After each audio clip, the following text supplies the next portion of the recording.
Production #1. Eza faute na ngai te. Mbote la bande connaît sur la chaîne na site nabiso club.com et le sous de la nation. Nous avons aussi une vidéo pour nous faire tout le review de en anglais. Il y a clip il y a Roga Roga donc il y a clip à Roga Roga Monko Aouti Kobimisango le 25 mars 2020. Donc bon Roga Roga Boyebi Azali musicien moko ya ngambo Congo Brazzaville Azali pe populaire na niveau kin donc na niveau ya Congo RDC. Bato bazana RDC balandaka epe donc boyebi ki Roga Roga orchestre na ye baote ko sala séparation donc na équipe mususu oyo bazobenga mikolo yo Extra Musica Nouvelle Horizon donc le na kolobela vraiment Extra Musica Nouvelle Horizon te na ko se concentrer na Extra Musica oyo ya Roga Roga. Bon siko na minute oyo tozomona awa vidéo oyo auti ko tia le 25 mars 2020 boyebi bino mikolo tozana problème ya ba coronavirus mais abimisi clipo na tangu ya ba problème à coronavirus mais soto tali clip ango donc clip ebimi le 25 mars 2020 toromona awa a commis na 137 398 000 vues na minute na zotala parce que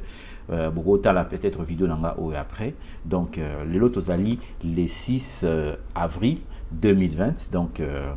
ngala za na niveau Asie donc heure na biso ezande monté na niveau ya Afrique kuna na Europe mais tozali 6 na côté na bino pe na niveau bozali kuna na poto na Europe na Afrique bozali déjà les 6P donc na minute yo Roga Roga azana 137 000 vues mais surtout total nombre ya ba abonnés na chaîne na azana vraiment na ba abonnés bilité donc azana ba 2900 donc azana à peu près 2000 abonnés mais malgré ça azui ba vu moko ya malamu donc par rapport à ba musicien mususu pe toyebi baza peut-être ba abonné ko lekaye mais bon ba vie na ye rapide to moni a ba commentaire ezali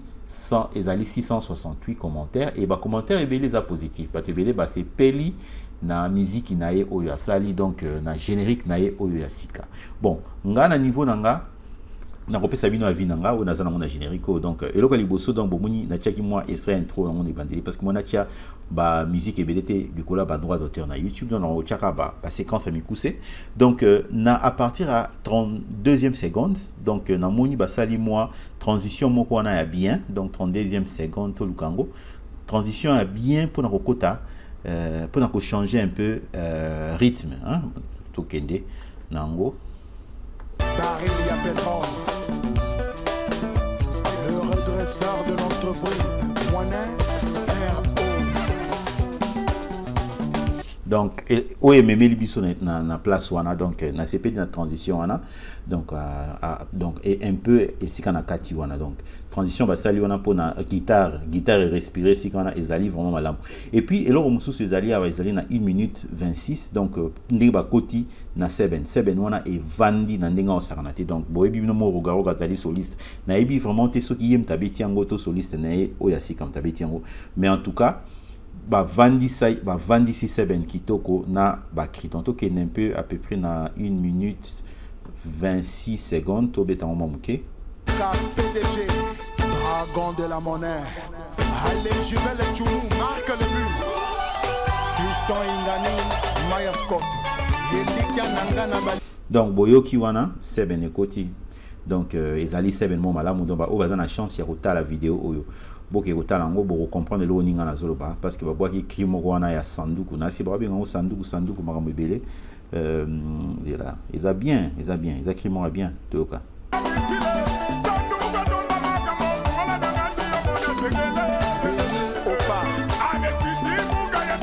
Il y a créé un wana sanduku donc seben wana et vandi vraiment malamu na créé sanduku et puis na suka lisusu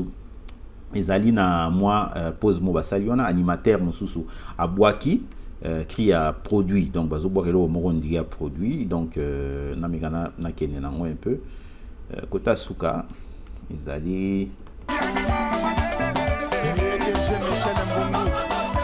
tozo pa bola bon côté créa mon azolo ba ngwana ezali donc tozo pa kola bongo to tela elo mo andi ngona babo elo mo andi ngona na on sepela bien akio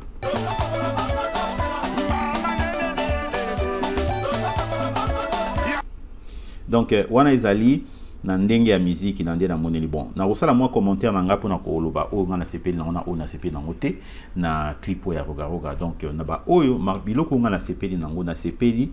na ndenge introduire drummer na animateur asika donc eza ermo ba séquence mosusu bazolakisa drummer azobeta drummer vraiment amemi drum na ye wana ntango azosala ba passage bazolakisa ye donc bozomona na elongi ya drummer yango bon eza vraiment clair mingi te parce que ezali na molili mais bon nakomeka na luka ngo mwa moke esika drummer azosala mwa bapassage tokende toluka mwa moke ezala difficile ya kotala awa bon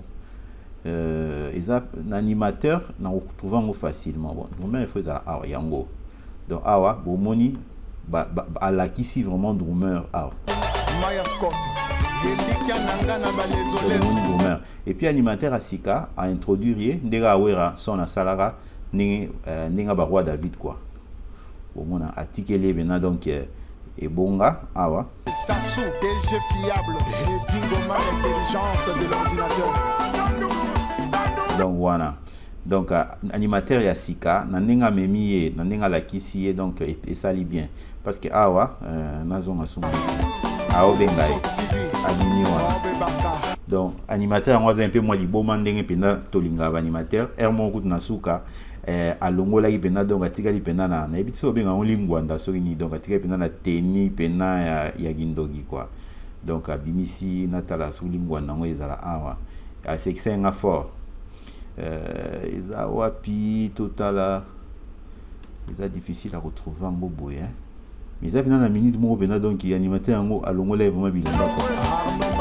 alongola ye bilamba atikalaki na lingwanda nayebi te awa soki tokomona yango malamu bon yango oyo awa donc awa mpena donc ye animateur aza na ye na lingwanda donc ye bota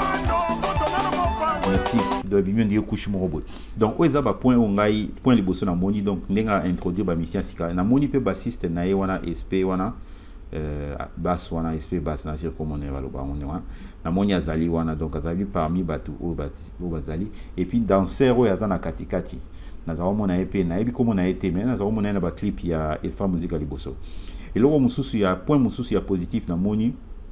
na clip oyo chorégraphie en tout cas bazobina bien bon malgré que biso baafricain monso tobina bato nyonso babina nde moko te bomoni nde batelemi ya mosusu atelemi na angle mosusu mosusu donc problème na biso baafricain mingi ezalaka wana donc eza eloko moko en tout cas il faut bameka baafricain mingi il faut bameka ntango baloba ya corée il faut bato tu bazala ndenge moko moto aza na katikati oyo azali lida akoki kochange mwa moke puis il faut azonga azala ensemble pour Michael Jackson so botali bakolo bakore loko ba Michael Jackson azalaki kobina ndenge mo même so batelemi ezaki pena ligne bozomona pena que non ligne droite bango nyonso baza na ligne droite so mutu et ke na angle mo bango tout baza na angle donc ezali façon ndenge vraiment chorégraphie et il faut ezala mais bon na ndenge na biso ya ba africain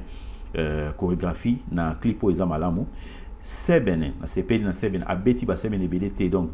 na partie liboso na créer liboso na sebene moko abeti wana akangisi sebene wana na cri et vandisi yango na ndenge osana te tant bakei baki na repos ya sebene batiki accompagnement après bazongi lisu na sebene na cri ya mibale o ya produit o ya kopakola wana et vandi pe na sebene nango donc bazo changer ba sebene mingi te avandisi sebene donc elo na c'est plus ba partition ya sebene za elengi na ebité so eza rogaroga yemoko parce que na mona ki répétition moko rogaroga mtazo beta guitare na ebité so eza sebene na rogaroga mais ça vrai sebene ya osana te donc oso bozi ba chance ya otalango botalango bino mo comprendre lo na zoloba à part sebene cri o ngana sepena ngo eza cri ya suka wana ya kopakola mais cri ya sanduku wana pesa bien donc cri ya sanduku pesa bien mais nga kopakola wana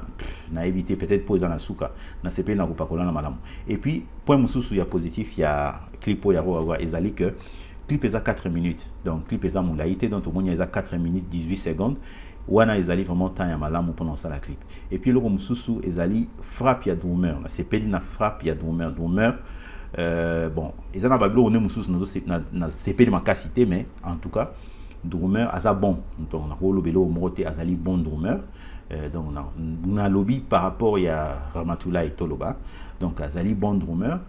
frappe na ya caisse claire ezali azana na frappe à caisse claire azama la malgré que azobimisa son wana penda exactement ya Ramatoulaye. Pour Ramatoulaye côté son ya drum aza parmi ba drummer oyo ba beta ba musique donc ça va se ben o ba bimisa rapena son ya drum kitoko parce que Ramatoulaye frappe na e dépendra caisse claire ya Ramatoulaye ezara rapena frappe ya bien mais muto azana frappe ya caisse claire makasi et puis Ramatoulaye abimisa son drum mobimba malamu donc il sera très difficile à cause de son drum ya live mais Ramatoulaye abetaka drum live ti lelo et puis ezana banzembo na banzembo rumba et belé à extra musique ti tanga ba kabona na rogaroga abetaka live son ya drum bimara kitoko et loko na ba drummer et belé lo ba kokate et on des ba musicien belé ba comment boîte à rythme bon extra musique à air mo peu abeta boîte à rythme mais ezana banzembo na bango et belé ezana na boîte à rythme te Ramatoulaye abetaka bandani bandetine suka et puis son les arabiens so botali clip na bango ya extra musique à Nouvel Horizon ndenge moko son donc son ezaki toko ya ko saranate donc ezeloko wana na niveau wana nde na koyo ko telemisa numero na Ramatoulaye et puis Ramatoulaye aza domer abetaka elengi donc wana ngona osala vidéo sur Ramatoulaye na opesa ba point na wana bon pona ba point ya o na moni o eza négatif na musique oyo ya na générique na bon pona ngana trouver que mabanga eza belé donc on va boire qui trop bon eza ndenge na ba mission ba comment ko vivre pe mikolo mais na trouver que mabanga eza belé et puis na début il y a générique eza un peu na silence na éviter bon eza monsieur za style il faut passer un temps parce que ba mususu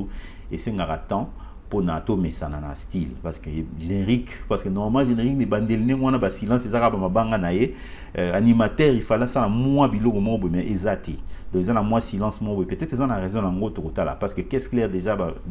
instrumentiste va vendre ces musique na ndenge on s'arrêter donc point wana eza vraiment négatif te ko peut cause la positive donc ils ont dépendre na mutu na ndenge ozokena et puis na ngina parler le camboisson son ya musique eza bien